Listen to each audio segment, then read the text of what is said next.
We believe in the Holy Catholic Church and the communion of saints. What does it mean when we say communion of saints? The answer is coming on Answers for Living. Communion means sharing life. It means having fellowship with one another.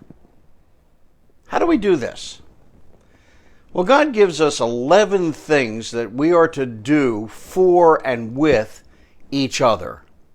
And they are all commands. Just listen to them. Love one another, serve one another, accept one another, strengthen one another, help one another, encourage one another, care for one another, forgive one another, submit to one another, commit to one another, and build trust with one another. So how do you do this? Listen carefully. You get close enough to people so that they can betray your trust. Think about it. That's correct.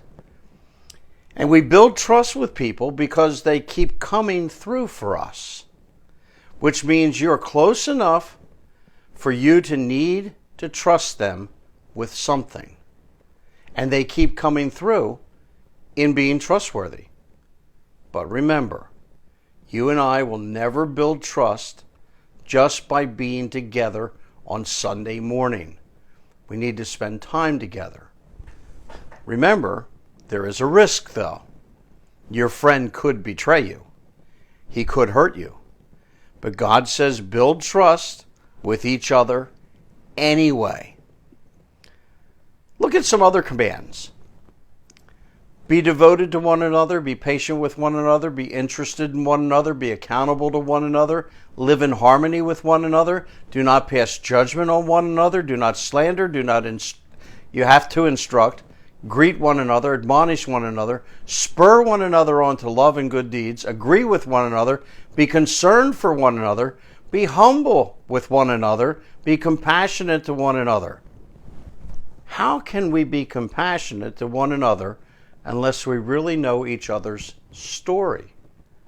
Until you know their story, you don't know their life or what they've been through. And to know where people are coming from creates compassion and empathy.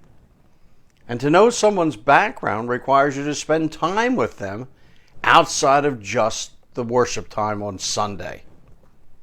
Now hear this. We need to belong to one another. But you can't belong to everyone. We've all heard that expression, a mile long and a half-inch deep. Truth is, if you have 100 friends, you can still be lonely and unknown. You can't hang with 100 friends and have all 100 of them know your hopes and your dreams and your fears and your concerns and your background and your struggle. Why?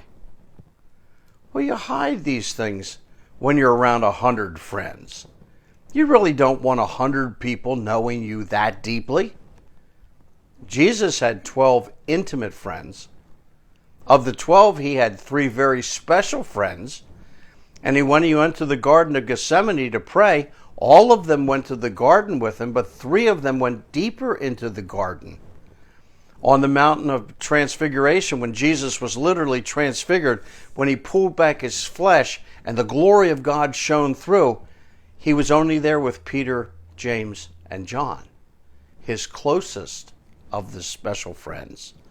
You can't have deep communion with 100 people, but you can with an inner circle of friends. So I want to encourage you to get a circle of friends, but I also want to give you a warning. Your small group of 12 can be a mixed group, but your inner circle of 3 should not be mixed gender.